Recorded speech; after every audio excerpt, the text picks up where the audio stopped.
Hi, I'm Randy Crownover, and welcome to another episode of Life Matters.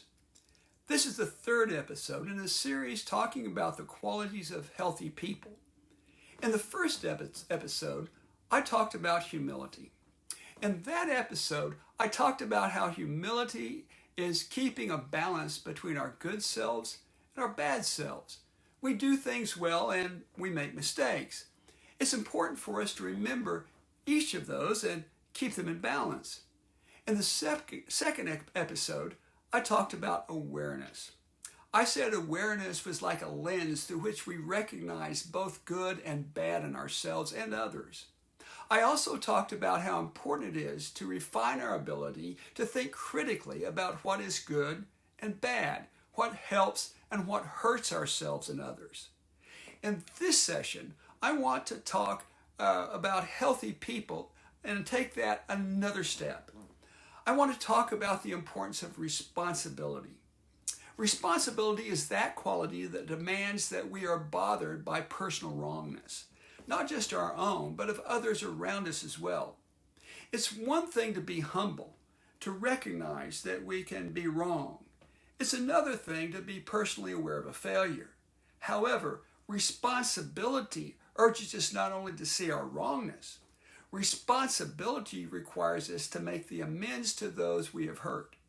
Responsibility also demands us to change our attitudes and behaviors so we don't hurt ourselves or others like that again. As with humility and awareness, responsibility is a habit we form, and yes, we can be out of balance with responsibility. If we tend to see mostly our bad self, we tend to become overly responsible and take on responsibility for ourselves that's not really necessary. We can also tend to take on responsibility for others we can do nothing about. We tend to overfunction. If we tend to see mostly our good self, we tend to underfunction and dismiss behaviors that hurt ourselves and others.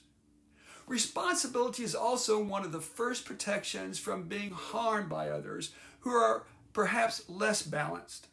We can only be responsible for what we feel, think, say, and do. However, we choose our friends, our prospective partners, and those from whom we learn.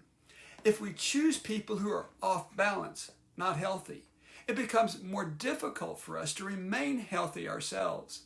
We are the ones who must set the boundaries upon others. So we only allow balanced people into our closest circle of friends and advisors.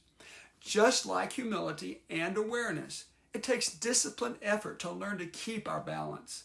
Again, our prospective partners can encourage us to do the right thing. If you are taking inventory of your life and find that you are off balance and struggling to get back on balance, get help. Please find a therapist near you. My name is Randy Crownover. I'm a licensed marital and family therapist in Edmond, Oklahoma. If you want to know more about me, check out my webpage, randycrownover.com. I hope you enjoyed this episode and will hit those like and subscribe buttons as you leave. Remember, this video is for informational purposes only and is not intended as a substitute for therapy. If you're experiencing problems, please find a licensed therapist near you. I'll be looking forward to seeing you for the next episode of Life Matters.